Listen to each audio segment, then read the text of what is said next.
தமிழர் தொலைக்காட்சி செய்திகள் வாசிப்பது நித்யா. தருமபுரி மாவட்டம் அரூரில் விசிக மாநில கட்சியாக அந்தஸ்து பெற்றதால் அரூர் அருகே நவளையில் தேர் இழுத்து மாவிளக்கு ஊர்வலத்தோடு 1000க்கும் மேற்பட்டோர் கலந்து கொண்டனர்.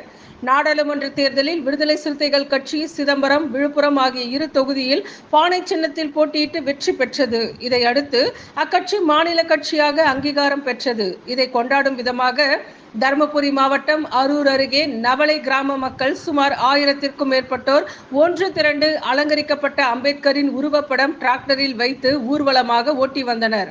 மற்றும் நாடாளுமன்ற தேர்தலில் வெற்றி பெற்ற சின்னமான பானையை தலையில் சுமந்து 500க்கும் மேற்பட்ட பெண்கள் மாவிளக்கு எடுத்து ஊர்வலமாக மேளதாளம் முழங்க கிராம பெண்கள் மற்றும் ஆண்கள் என உற்சாகமாக குத்தாட்டம் போட்டு மகிழ்ந்தனர்.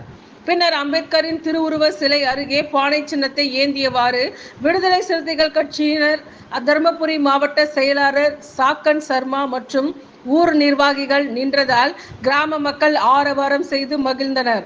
அனைத்து வீதிகளின் வழியாக எடுத்துக்கொண்டு வந்த மாவிளக்கில் வைக்கப்பட்ட தேங்காயை அம்பேத்கர் திருவுருவ சிலையை சுற்றி 500க்கும் மேற்பட்ட தேங்காயை உடைத்து வழிபட்டனர். இந்த நிகழ்ச்சியில் எந்த ஒரு அசம்பாவிதங்கள் நடக்காதவாறு கம்பைநல்லூர் காவல்துறையினர் பாதுகாப்பு பணியில் ஈடுபட்டு வந்தனர்.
இந்த சேனல் மக்களுக்காக செயல்படுகிறது என்று நீங்கள் நம்பினால், வாய்ப்பிருந்தால் எங்களுக்கு முடிந்த உதவியை செய்யுங்கள்.